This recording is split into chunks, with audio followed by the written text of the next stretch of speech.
there's obviously a shadow overhanging this main event this evening, and that is what happened with Dillian Whyte.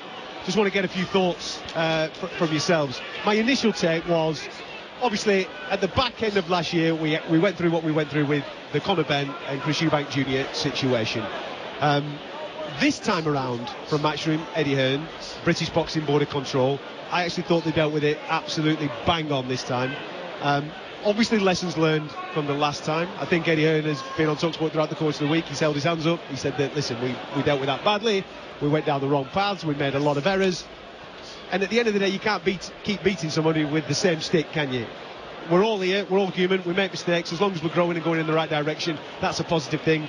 And this time around, from their point of view, we'll get to Dillian in a minute, but from their point of view, they seem to have dealt with it pretty much bang on. They were absolutely right with it. Once bitten, twice shy. Matchroom and Eddie Hearn and also DAZN got it right. The board moved with alacrity as well. It's the right thing to do. We've all been discussing till we're blue in the face the situation with Conor Benn and Chris Eubank Jr. Boxing needs to be upholding the highest standards. It's an inherently dangerous sport. We are talking about performance enhancing drugs in a fight in which you can be legally killed in the ring. The man to my right, Spencer Oliver, very nearly lost his life for the cause that he loves, for boxing, and it was the right thing to do. And I think down the line we really need to change the testing system, how people are tested, why they're tested, when they're tested.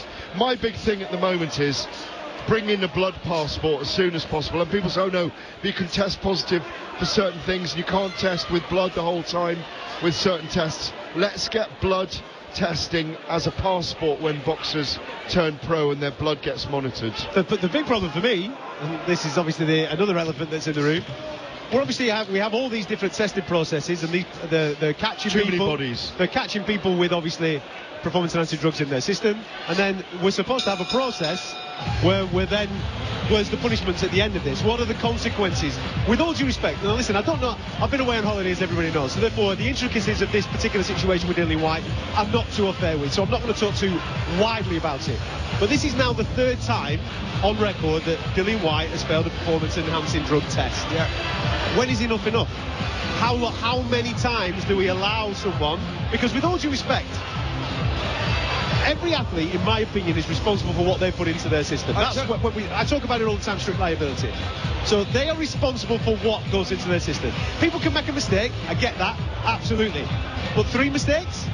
No, I totally agree with you. Listen, he was exonerated from some of those. The second one, yeah. The one Oscar Rivas, yeah. I'm with you, mate. I'm dead with you. Like, on this situation, we don't know the ins and outs of it because of confidentiality, so we don't know what he's fouled on.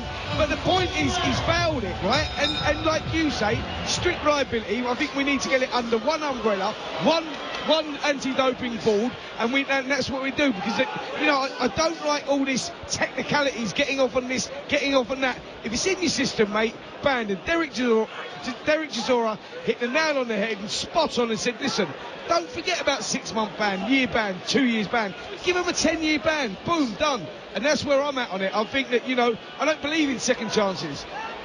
I could say a strong word now, but I'm not going to. But you know exactly where I'm coming from.